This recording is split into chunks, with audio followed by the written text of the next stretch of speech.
Karnain, selamat malam. Selamat malam Elia. Ya, malam. Silakan Pak, ada yang mau ditanyakan? Yang mau ditanyakan itu apa perbedaan Katolik Roma sama Katolik Syria Ortodoks? Katolik Ortodoks. Sebenarnya Katolik dan Ortodoks itu merujuk kepada sifat gereja. Katolik itu merujuk kepada gereja yang katolikos dalam bahasa Yunani, artinya gereja yang satu. Sedangkan kalau ortodoks itu merujuk kepada gereja yang ortos dan doxa. Ortos itu artinya lurus, doxa itu artinya pengajaran. Jadi ortodoks itu adalah gereja yang pengajarannya lurus. Nah, sebenarnya dulu sebelum skisma, gereja itu satu yang disebut dengan gereja Katolik yang punya 5 patriark ya.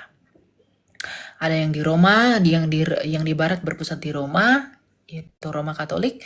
Kemudian di timur berpusat di Konstantinopel.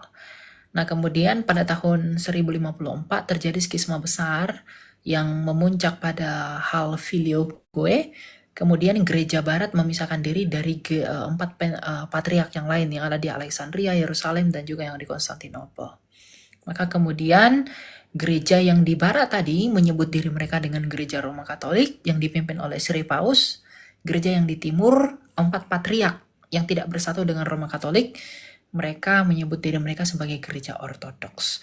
Makanya ada gereja ortodoks yang di Alexandria itu gereja ortodoks Koptik, yang di timur, kemudian ada yang Yunani, kemudian sekarang ada yang Rokor, Rusia, dan lain sebagainya. Gitu. Jadi dulu itu sebenarnya merujuk kepada gereja semesta, seluruh universal, istilah Katolik dan juga Ortodoks. Tapi setelah skisma, Katolik lebih terminologi itu lebih dipakai oleh Roma yang di barat, sedangkan Ortodoks itu dipakai oleh timur. Begitu. Punya perbedaan dogma pada beberapa hal, tetapi secara primary, baik gereja Roma Katolik dan juga gereja Ortodoks itu sama-sama gereja yang menjunjung tinggi apostolik. Gitu. Gitu ya Pak ya.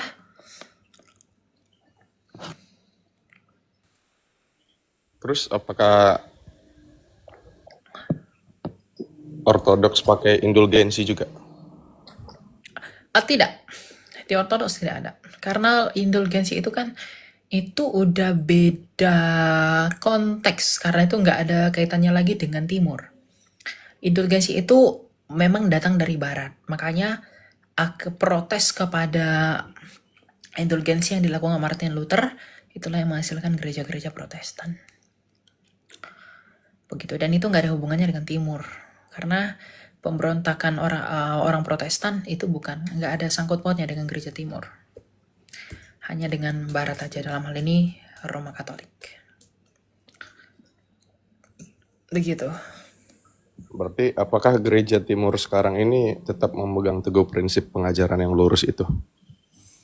Iya, mereka menggunakan, bahkan kalender yang mereka pakai pun masih kalender Julian. Ada beberapa patriark yang masih menggunakan kalender Julian. Jadi tidak mengikuti kalender Gregorian gitu. Roti perjamuan mereka pun, kalau Katolik kan pakai roti bragi, roti tidak bragi, mereka pakai roti bragi. Pakaian keimamatan mereka juga beda, tradisinya berbeda dengan gereja Katolik pada umumnya. Tapi baik Katolik maupun Ortodoks sama-sama memelihara 7 sakramen. Gitu. Cuma di Protestan hanya ada 2 sakramen. Kenapa di Protestan jadi lebih dikit ya?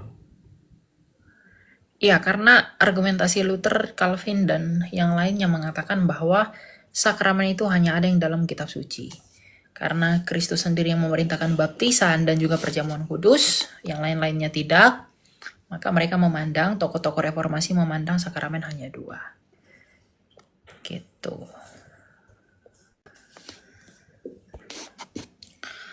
Gitu ya Pak ya. Oke, thank you Elia. Ya. Ya, thank you. Makasih banyak, Salve. Yuk.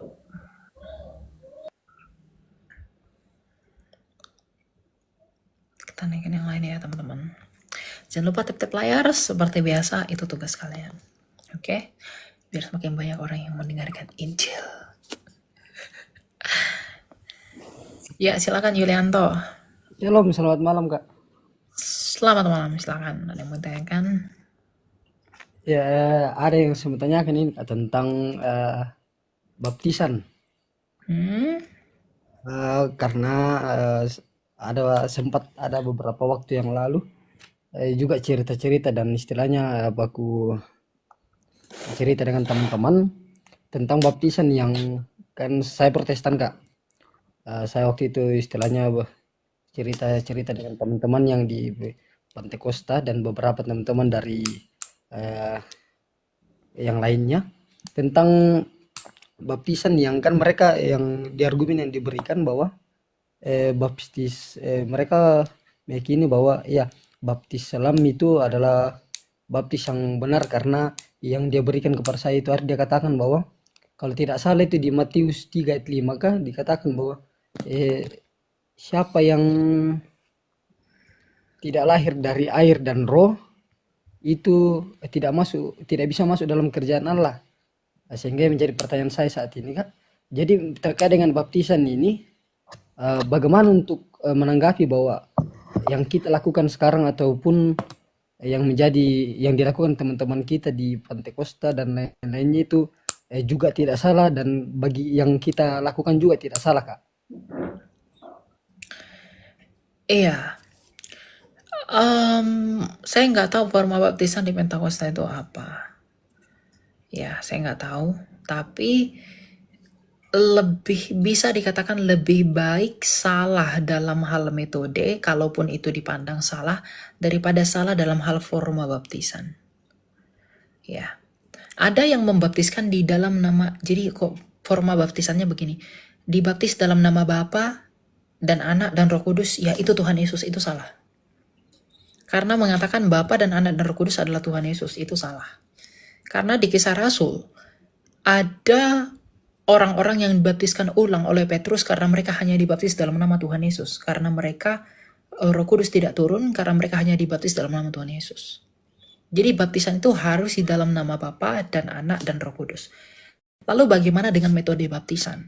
Itu kan banyak orang yang memperebutkan harus diselam lah, percik lah, tuang dan segala macam. Kitab Didache sendiri yang adalah kitab tradisinya para rasul dari abad ke-7, dari abad pertama, itu di dalam Didache 7 ya, pasal yang ke-7, itu mengajarkan bahwa baptisan itu bisa diterima dalam 3 cara. Bisa dilakukan dengan selam, bisa dilakukan dengan tuang, bisa dilakukan dengan percik, tapi harus dengan air. Ya. Tetapi hanya di dalam satu nama saja. Di dalam nama Bapa dan Anak dan Roh Kudus, Allah yang Esa. Begitu. Jadi kita tidak perlu memperdebatkan baptisan-baptisan, caranya baptisan. Karena baptisan itu bisa dilakukan dengan 3 cara itu tadi. Tetapi kalau forma baptisannya salah, ya itu baptisannya harus diulang. Gitu. Jadi baptisan orang Katolik apakah sah? Sah. Baptisan orang karismatik apakah sah? Sah. Baptisan orang Ortodoks apakah sah? Sah. Tetapi harus di dalam nama Bapa dan Anak dan Roh Kudus, Allah yang Esa. Bukan di dalam nama Bapa dan Anak dan Roh Kudus, yaitu Tuhan Yesus. Ya meskipun ada gereja tertentu yang akan mengatakan bahwa gak ada gereja tertentu yang tidak menerima baptisan yang sudah kita lakukan. Misalnya ada beberapa gereja ortodoks, mereka kalau kita mau masuk ke mereka, misalnya orang dari Katolik atau dari Protestan mau bergabung dengan gereja ortodoks, mereka akan membaptis kita karena bagi mereka baptisan kita itu tidak sah, begitu. Ya itu kan pandangan dan juga prosedur di gereja ortodoks ya, itu pandangan teologi mereka ya, kita harus hargai itu. Tapi secara umum bahwa baptisan di dalam Didache 7 itu diterima dalam 3 cara. Selam, percik, dan tuang harus dengan air dan juga di dalam forma yang benar. Begitu. Ya. Oh ya, terima kasih untuk itu Kak. Satu lagi Kak, ini masih berkaitan dengan baptisan. Istilahnya ini pengalaman saya ambil dari diri saya pribadi. Saya mempunyai kakak dan dia Protestan namun menikah dengan teman di Katolik.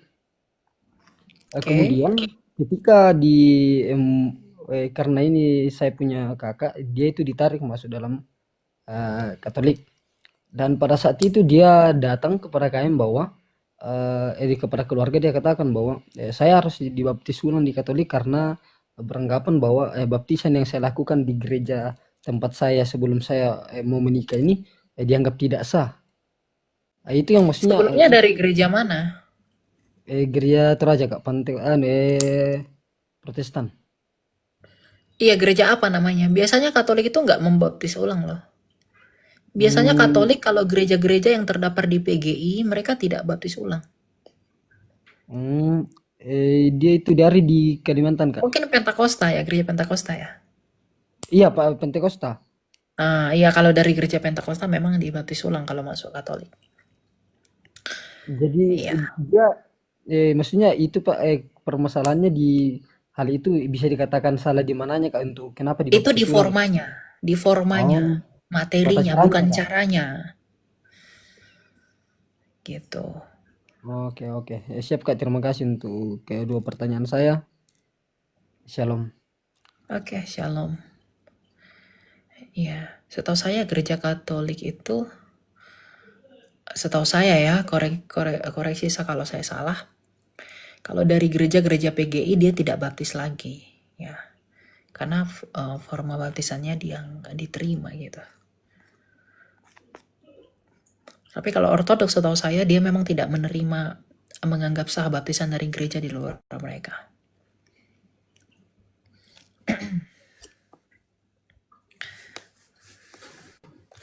Silakan call me on. Halo? Halo, Ya, silakan. Ada yang mau ditanyakan? ya salam Kak Elia. Maaf Shalom. mengganggu. Ini ada pertanyaan ini. Ya, Saya pernah beribadah di salah satu denominasi gereja, terus mengajarkan tidak boleh berdoa kalau misalnya kita mengatakan ini urapi kami ya Tuhan, karena katanya pengurapan itu cuma satu kali. pengurapan itu cuma satu kali. Ya, bagaimana tanggapan Kak Elia itu ya? Ya nggak salah toh, pengurapan Roh Kudus itu memang Roh Kudus mengurapi kita itu melalui baptisan, tetapi kan pengurapan yang kita maksud ini Tuhan urapi ketika kami berbicara. Ya para nabi pun memang diurapi sekali ketika ditabiskan, tetapi kemudian ketika mereka berbicara kan mereka diurapi oleh kuasa Tuhan. Nah hal yang sama kita lakukan, kita memang dibaptiskan sekali, tetapi ketika melakukan aktivitas iman yang melibatkan iman, kita meminta kepada Tuhan agar Tuhan mengurapi kita. Jadi apakah itu salah? Itu tidak salah.